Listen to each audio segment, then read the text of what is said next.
The origins of racism.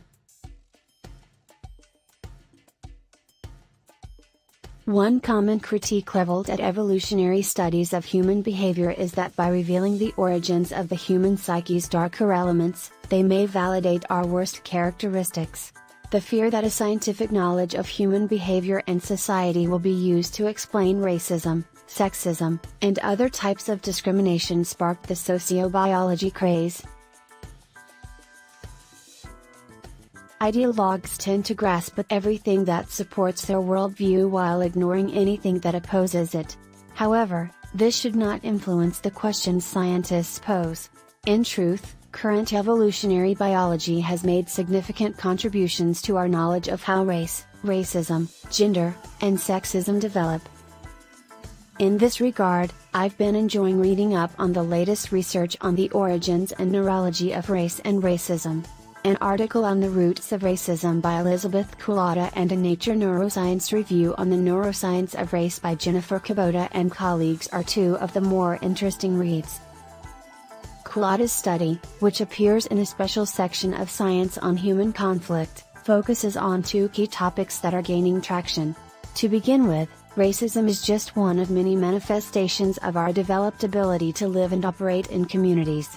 The broader them is defined by the very human tendency to identify with they us. Out-group hate is thus the polar opposite of in-group love.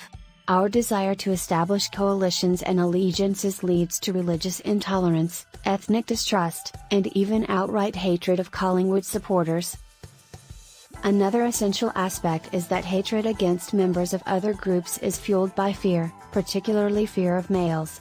People's quick evaluations of others could be part of a sensitive alert system that arose when the people most likely to pose a violent threat were unusual males.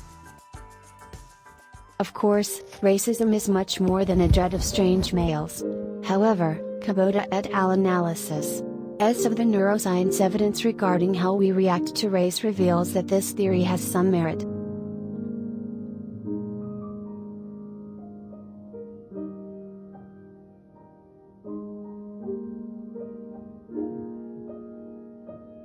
In-group recognition machinery may also contribute to people's lack of empathy towards out-group individuals, according to neuroscience studies.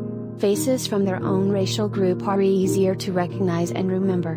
When viewing faces of the same race, areas of the brain involved in face recognition become more active. This shows that out-group faces may not be faces with the same intensity as in-group faces, according to Kubota and her colleagues.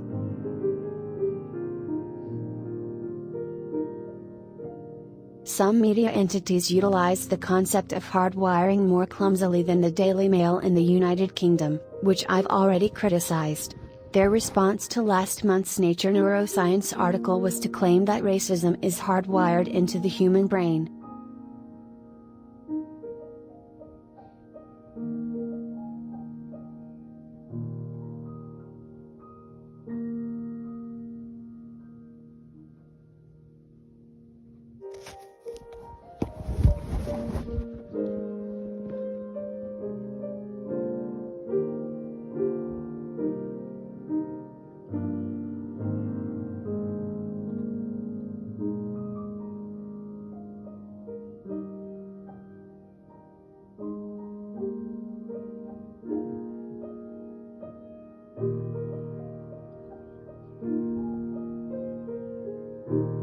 Another point raised in the assessment that the Daily Mail got right is that racism often operates beyond our conscious awareness.